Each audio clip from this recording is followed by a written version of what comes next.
Hi, I'm Tim Macrow from Team Highflex, and welcome to the Norton Engineered for Speed technical section. And today I'll be taking you through my role as data engineer.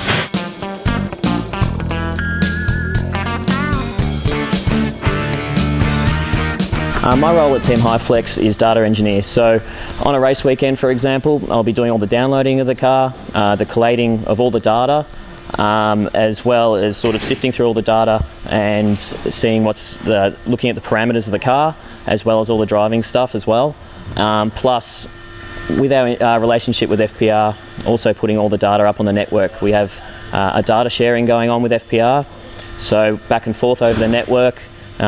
We trade data, and we actually have briefings at the end of the day where we go through all the data from all the cars. So effectively we're a fourth FPR car.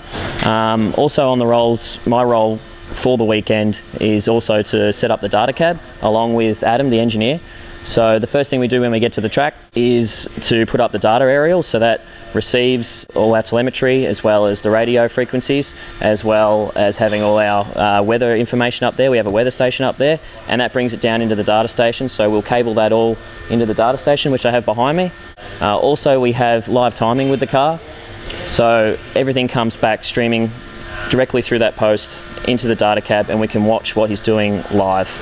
So we can actually talk to him on the radio and say, for example, you need to brake later here, or also if we have a problem with one of the parameters on the car, we can communicate that to him and get him to either come in or stop.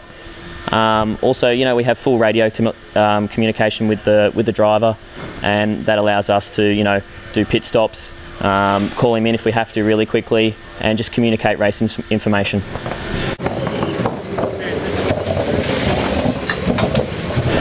Okay, I'm just going to take you through a quick run through of our data cab and what information to look at during a race.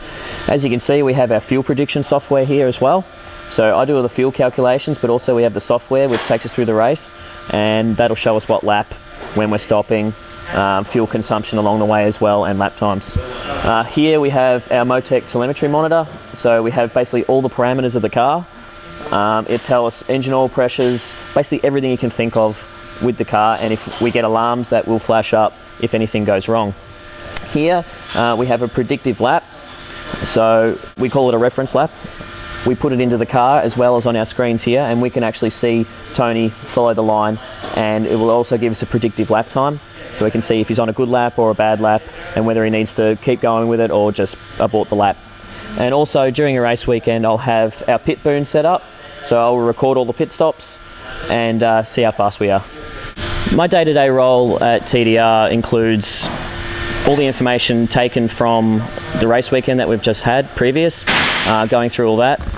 Plus, also we have all the pit stop information. So we film every pit stop that we do, and I go through all the footage and see what we can improve in our pit stops. So whether it's fuel, whether it's tyres, whether it's Tony's run into the pits, we film all that sort of stuff. So that's a lot of my day, as well as writing all the configs for the car. So what that means is we have Motec in our FPR Falcon, and so what we have to do there is write all the configs for the different cars, for the different circuits. So that includes all the brake spray timer, if we've got a different diff, just all the parameters of the car we have to enter differently for every circuit, so shift lights, all that sort of stuff. So that's my job. Also, which is a little bit, probably a job that I do which is a little bit different, because we are a smaller team, a lot of the guys double up on what they do, and my other job also includes doing all the shock absorbers. So I'll dyno all the shock absorbers, look at all the graphs, assemble all the shocks, the twin spring rears, the fronts, and going through all that information, and if I find anything wrong with the shocks, I can send them back and get them serviced. My interest in racing stems from all the way back into the 60s with my dad. My dad raced for HTT in the 60s, plus doing Australian Formula 3, Formula 2, Formula 1, or Formula Mondial as they were calling it back then. He did a couple of Australian Grand Prix, and after he sort of finished in the mid-80s, he got my brother into go-karts. My brother was Australian champion go-karter, as well as won the Australian Formula 4 Championship, and of course got to the podium at Bathurst with 888. So from that, I started go-karting in the early 90s, and in the early noughties, I moved up to Formula Ford, finishing second in the Australian Formula Ford Championship. and then moving into Formula 3, with which I won the championship in 2007. And along the way I've got to do some pretty cool stuff driving as well. Got to go over and do Nürburgring 24-hour as well as do Formula Atlantic in America. So had a pretty good driving career. How I got into sort of the engineering side of things probably starts with my relationship with Mike Borland in Formula Ford.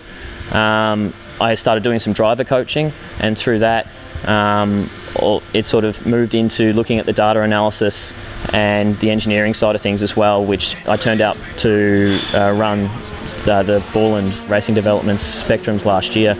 Also along the way I've done a university degree, a business degree, and that's how I got to this point in time now, is working for Tony D'Alberto's, and really enjoying it and enjoying the challenge, and can't wait for the rest of the year.